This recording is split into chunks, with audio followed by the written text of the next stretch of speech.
Yo, yo, yo, yo, yo, yo, yo, what is going on, CoD Familia? It is your boy BN, aka Mr. Kingdom Builder, yes, with a newly semi-shaven head, and we are here in ST1-1, where we have a monster clash that is about to go down right now, or we should say is in the middle of going down, between BDO, MILF, BDO, RKO, MILF, and CoC in just what is looking to be an absolute banger. And I need to do some things here. I'm going to remove this and see if we can increase our potential here on... Oh gosh, a little bit too late too as well for me. I wonder, am I already at 1.1? Let's take a look real quick. Hopefully, I don't think we should lag out, but I should be. Okay, good. So I'm at 1. Let's see if it'll let me go to sounds here and get you guys a little bit. Here we go. Looking good. All right, and we're back. Oh my gosh! Just all of those artifacts coming out in that fell swoop. It is absolutely nuts right now for another big fight that we're finally able to come and view here in this 2v2 war. Now, there is another war that's going down below, and I believe that one is with INWA, DK, and I think it's RVO is the one down south. We are in Zone 4, which is the final zone after, and right as you remember for the T1 season, we did return to the Season 1 map of Standard or Vanilla Tamaris. Now, for the duration, from what we've been seeing so far, we do have MILF and CoC that have been making some good overall pushes and have been able to push BDO and RKO back a little bit. Also on the south side, which we'll show you that here in a moment, we do have INWA and DK, which is INWA, and #DK have been able to push our VO a little bit to the east so far. I believe when I just checked a moment ago, they were building a flag and had a little bit more activity presence than RVO did at the moment, but they basically were on kind of opposite sides of each other. Now here we are. Oh, yo, is that my boy Bodhi? I'm trying to see here. I thought I just saw him. There he is, Bodhi McBoatface. That's my boy Bodhi. If it is my boy Bodhi, that's back, and hopefully not just someone else. Okay, so let's try and take a look here, as there's a lot of artifact damage that's going on right now. Lots of Terrifying Infernos, lots of Burst Strikes too as well. A nice little Terror of Arbin there on that Divine Mercy, getting proc down, getting some nice healing. Burst Strike, oh my gosh, that would look like about 4 damage there, and we were between -3 and -7k. That -13k attack, artifact damage there on that negative purple. That Shadow Game's coming out right there. Oh, I don't know if that connected, though. Ooh, gosh, some nice... Ooh, geez, -4, -7k, -3, 7. Terrifying Inferno, another Burst Strike. Another Shadow Games. Jeez, coming down right there for, was that -7? Oh, my gosh, -28k there on that. Was that Counter Burst Strike? Oh, my gosh, it is absolutely bananas right now here in Zone 4. This is what we want to see, right? We want to see constant action that's been going on, and this is absolutely right up my alley. Now, let's touch a little bit here on what we often like to talk about, which is tactics. And as we analyze, I think with BDO and RKO, this is interesting to me because they have a numbers advantage here on MILF. And they're pulling back, have a little bit of a range here you kind of have to work around. But they have this area here. Let's see. And then they have the cliff over here to the mound. So this is somewhat weird. Like, you have numbers advantages, but why are you pushing back? I mean, this seems like this should be yours. I mean, yeah, I can understand if you don't want to maybe get too close to turrets. Or maybe they're pushing back because they want MILF, and maybe they're trying to bait MILF CoC into coming out a little bit more. Oh, gosh, that was massive. -6, 5, 11, 10k damage there on the artifact. Another Divine Mercy, another Burst Strike going down there, -8, -10k. And so maybe they're trying to lure a little bit because potentially maybe they want to fight, not kind of within the limited lane here between the mountain or the hill and here, right? So maybe they want CoC and MILF to kind of have to walk through that wider choke there on the right side, and then they can kind of fight from the open area. I mean, the spread here is actually okay. If you're looking at, I mean, again, you could maybe fill out this edge a little bit more, but this is decent where you see them filling out from the top of the hill all the way to, or excuse me, top of the plateau, if you will, over to the hill. Now, we could be filling out, and this is the next thing, right? We should be trying to fill this out too by putting some more people in here and then pressuring the turrets from this side. That would be another good use of how to do this. I just feel like it's bunching a little bit too much here, right?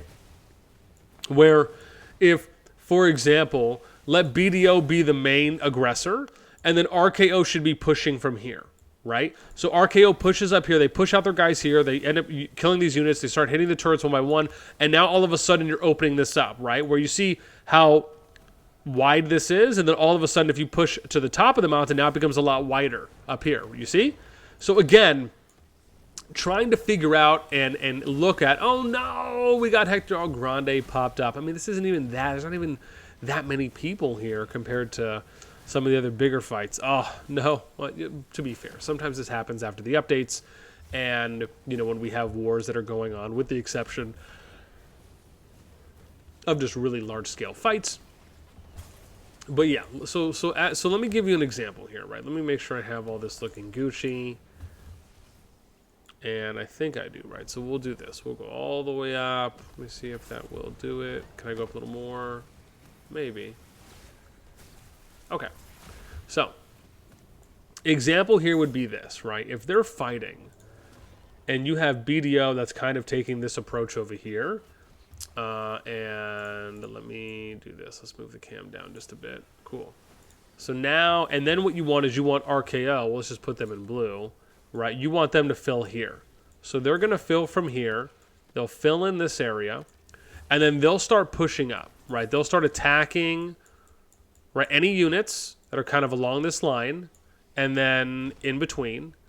And then from there, after they end up hitting the units, now you have them over here, so then they can just start going to town on the turrets, right? You go 1, you go 2, you go 3, 4, 5.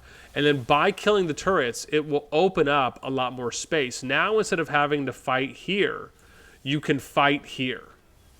You see this? You see how now it's a lot wider, it's changing, there's opportunities for improvement.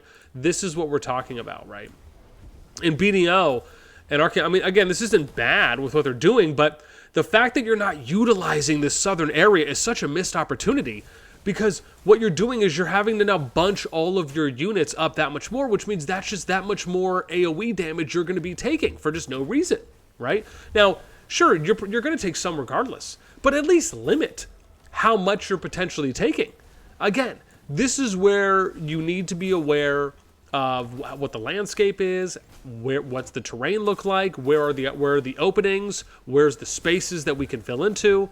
And I mean, yeah, is it nice that at least, again, they're fighting together, that you have a decent spread here as well for what you see. I mean, this isn't, you know, god awful by any means, where, you know, they were extending about here. I mean, that's okay. Right now we're kind of getting a little bunched up, right? A little bunched up, but similar thing with MILF. I mean, this is okay, but for the most part, right, it's all pretty condensed. You do have a little bit of spread up here, and I do like that. To see, again, right, really what we're aiming for overall is width.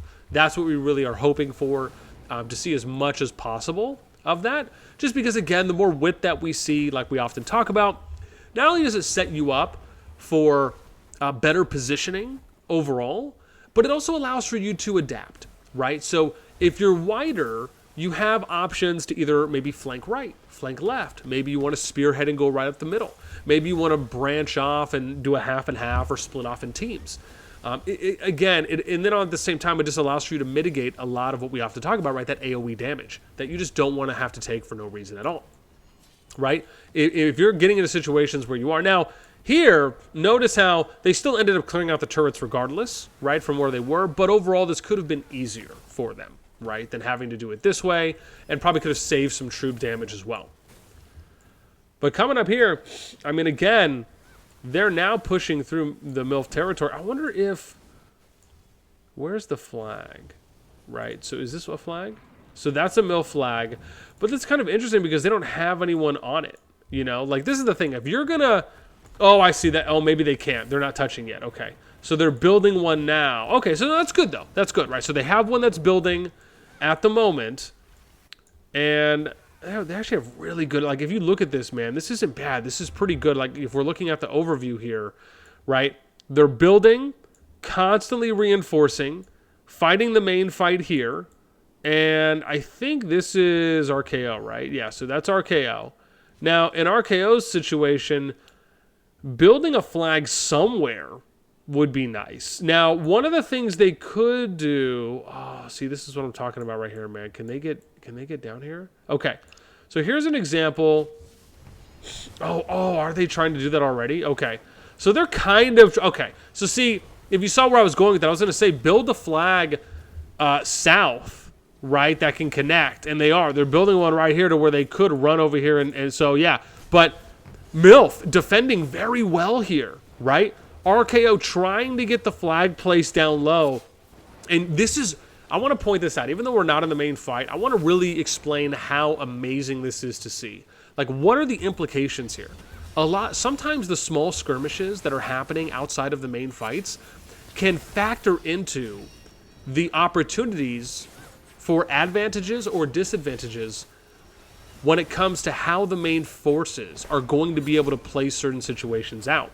And by having small groups like this battle it out for a flag that could connect to this flag, right, or touch, which means then you could arguably have RKO come all the way down here to try and delete the flag, right?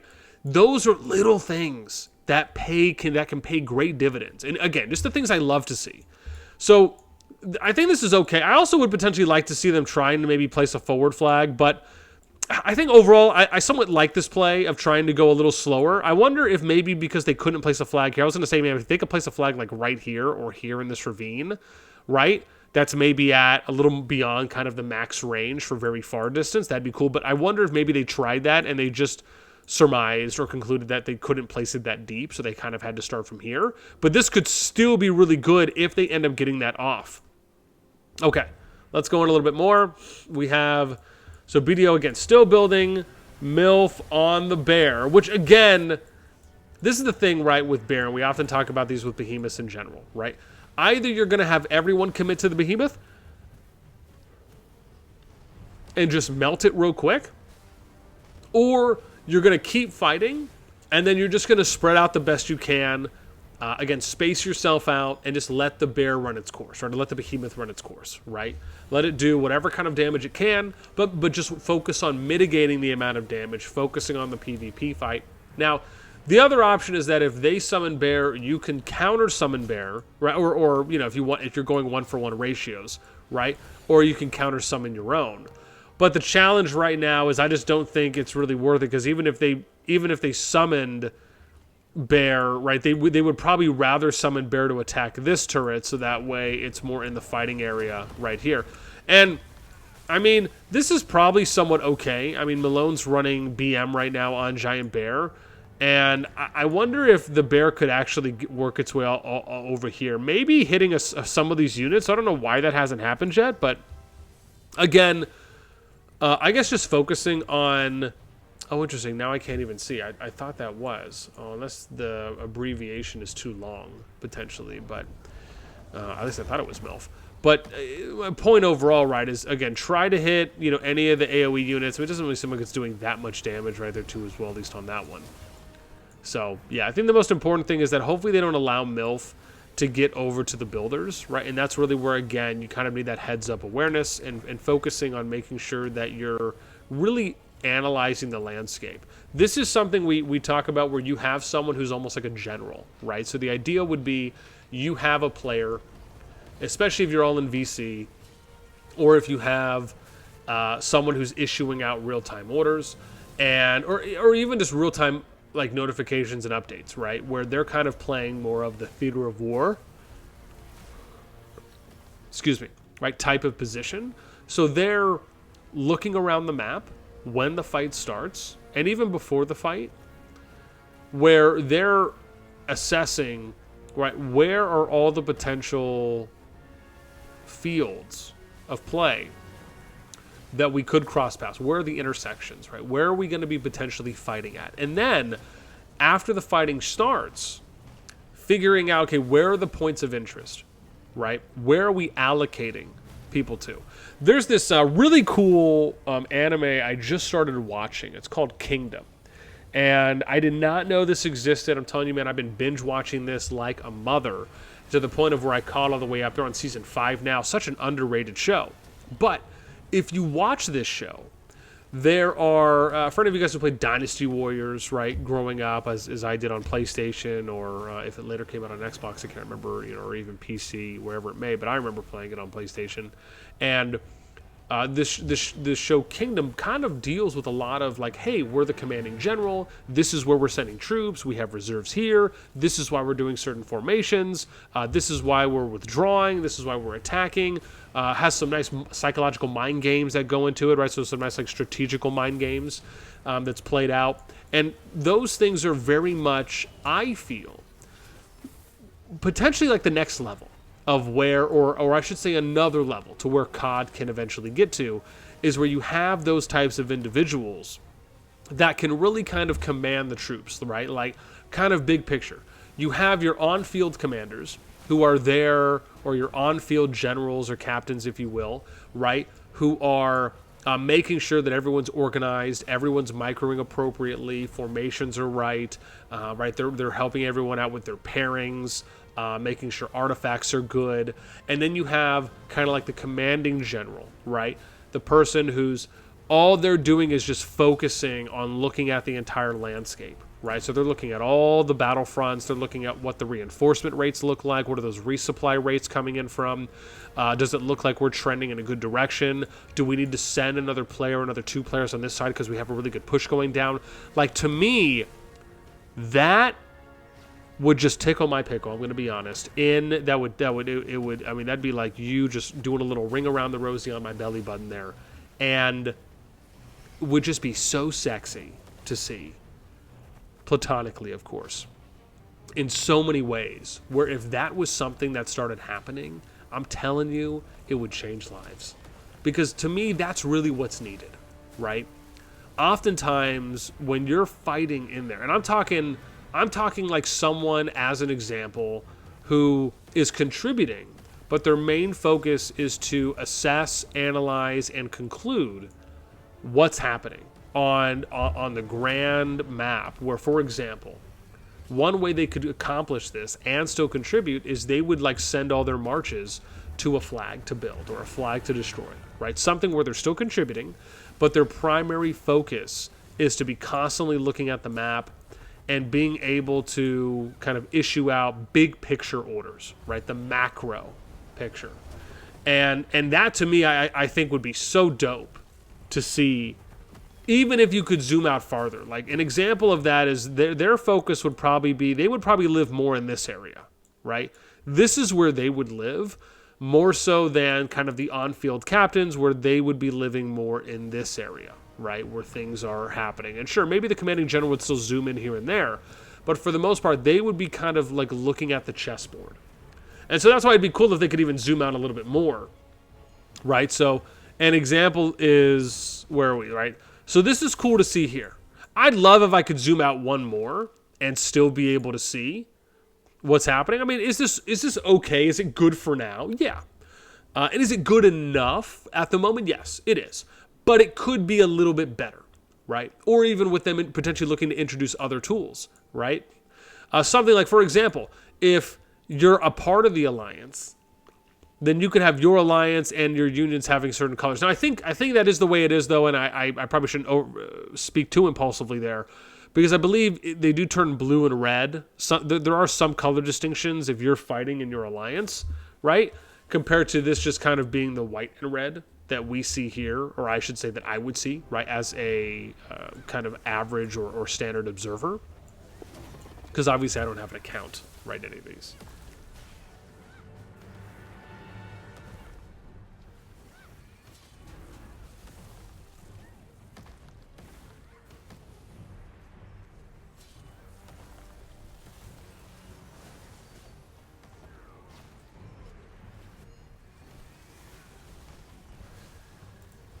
Okay, I'm good.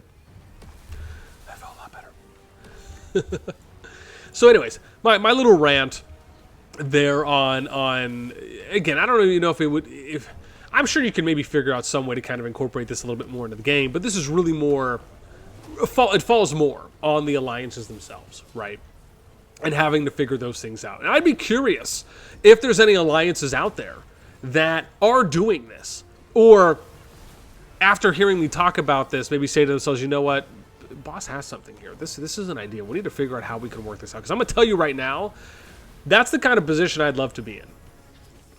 Right? Like, I love looking, I mean, it doesn't really matter to me either way, but for me, that's the preference. Like, I love that idea of just looking big picture, you know, and kind of giving primary objectives to the captains or the leads, you know, they're on the ground, and then they basically just try to go out and make that happen. Right? Oh, man, it's just, I don't know, man. Like, it gives me so much excitement to think about if there was someone in that position for these alliances / unions that are fighting it out on the field. Man, it'd be so cool just to have just to be a fly on that wall, right? Just to be able to listen in on how that is actually playing out in real time. I mean, heck, I'd love just to join in on some of these VCs for some of these alliances, and if any alliances want to invite me, right, I'd love to join in on a VC where you guys are fighting a big war, record it, and then, you know, upload it later. Not right away, of course, but, you know, maybe a week, 2 weeks, or, you know, towards the end of the KVK, maybe after the fighting's all done, right, to kind of be like a listen-in session. Like, oh, man. And I have been invited by, I think, one alliance so far that asked, well, no, sorry, they didn't ask that. They asked if I wanted to come and join the alliance so I could, you know, take a look at all their markers and everything like that, which I still have to take them up on that as well. But going into the listen-ins as well would be so cool. But I probably could do like the TFS listen-in because, you know, I can kind of see when they all join in on their VCs. But you know, obviously I'd have to ask and be like, hey, is it cool if I, you know, because that's not something I would just do up front, right? You know, I'd want to, you know, ask Jason or Sod or someone there and be like, hey, I have this really cool idea. I'd love to go in and just kind of hang out and listen to you guys while you're fighting. And then, you know, just upload it like a few weeks after, right? So that way it's not in real time. But something like that I think would be really cool to be able to do. I mean, this is somewhat wild to me. I mean, I guess they're still pushed up pretty far here. Oh, they're actually coming back to the original area. So I wonder if they're backing off because maybe they just don't want to be too deep, so to speak. I mean, they've cleared turrets, so they're pretty good there.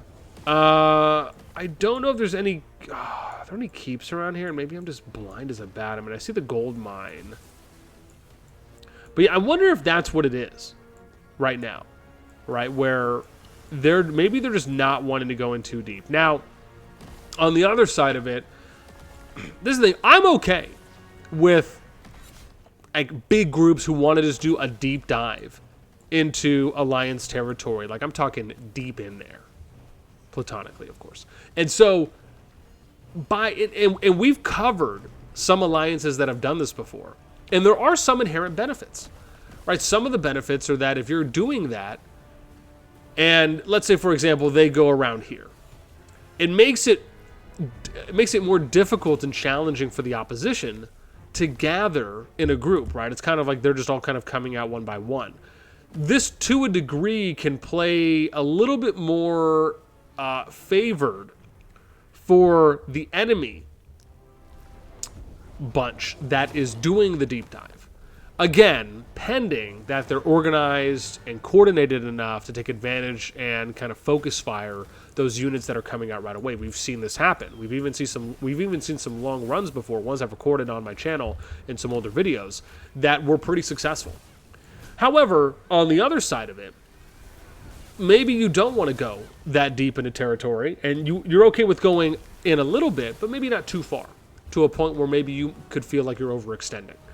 And so then what you'll do is you'll withdraw, and maybe you'll go back to kind of the front line, which is kind of what you see happening here, right? So they go in a little bit, but they're still trying to kind of stay on this line that you see. And because of that, it allows for the large group to stay a little bit more organized. And you can see this. Like, look at the focus firing that's happening here from the group. This is actually very well done right now from BDO, RKO, if there is some RKO people mixed in there. But notice how you saw MILF, CoC, again, grouping right here. And then you just see 20, 30 players right there, legions that are just advancing and focusing on the bunch, right? Now, yes, you don't want to overextend too much. right? Like in this situation where you have some of these units that are taking damage. I mean, that's not really the smartest right there. Again, making sure you're aware, knowing when you're engaging and then when you're withdrawing. And sometimes you're going to play a little bit of ping pong, right? You're going to play some tennis back and forth, and that's okay. Again, as long as you're taking advantage. Like, this is a cool thing where they're withdrawing. And then imagine if you had all of them that basically the moment that these units started coming up, they just said, all right, now we counterattack. And now you have 50 units that are crushing these 7 or 8. And then you move over here and crush these ones individually. And they're all dead before they can get reinforced. And now you're withdrawing. And now you're pulling it back. You're just constantly winning trades. That is the level of poke and engage/disengagement that I want to see. Because that, to me, would show that you guys are just top tier, your top shelf coordination. I haven't seen that yet from anyone. But, and there's been some glimmers right here and there that we've seen. But that's the kind of stuff that gets your boy excited about the potential of how many different tactics and strategies of PvP that we can see in Call of Dragons, because the game just allows us and gives us so many possibilities. I'm telling you, man, when you're just a purveyor of good PvP, of just PvP in general in COD, like you start to really understand where the ceiling is. Where can the ceiling be? Because we're not even close to the ceiling. Do we still get decent to good PvP out of a lot of the KVKs and matches we watch? Of course. But when I say we're not even close to the ceiling, that's a good thing. Because I can't wait until we get to a point where we're seeing those higher levels, right? Those advancements in tactics, in strategy, in psychological warfare. I'm telling you, man.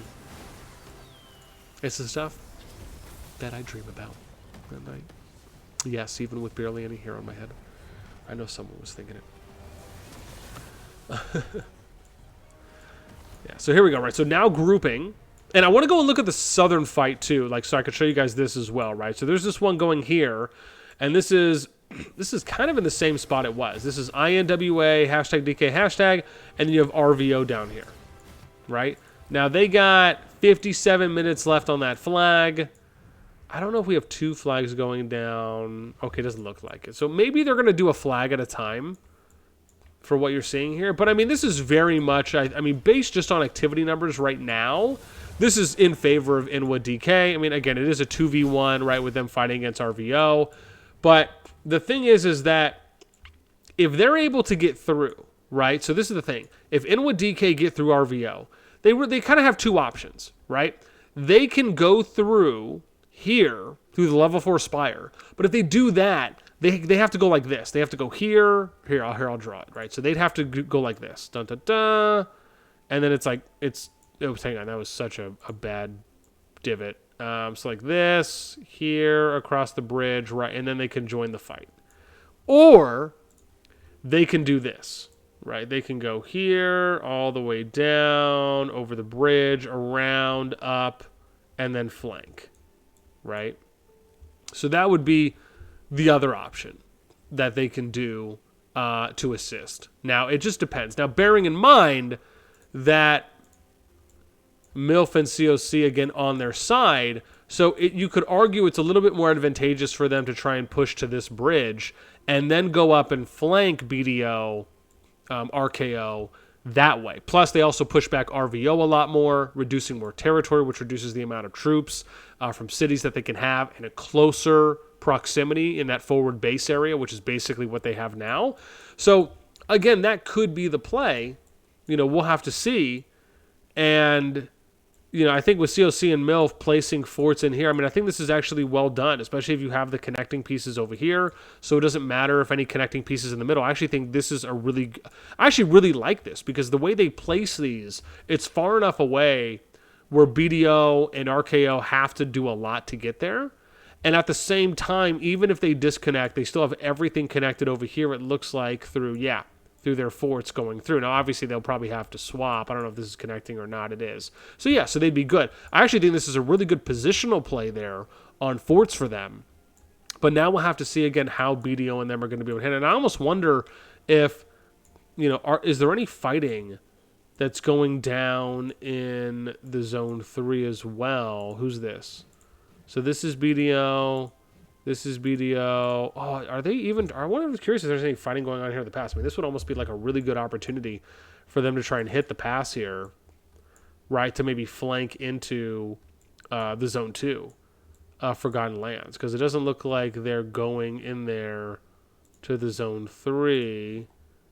And unless someone's already... so it's contested, but no one's grabbed. Okay, interesting. So, yes, I guess there's no flanking, right? It's not like they're fighting on multiple fronts yet. But that could have been, you know, something. And then INWA... I don't know what's happening here. Let me see. So it's POTC, INWA, INWA 1, INWA CoC, MILF. Oh, interesting. So... Oh, I see. Okay, so they're just still hanging out. Okay. So I was going to say, because they could have went, if BDO did go, they could have went like here across or flanked through Lorcan. That could have been a thing too as well, hitting them on the backside. But yeah, I guess that isn't happening at the moment. I wonder how this is going here. Wow, so they were able to fend that off. And they're building at 13 minutes left on that. Wow. I mean, dude, that could potentially be big, man. It could be. What's going on over here? A little skirmish?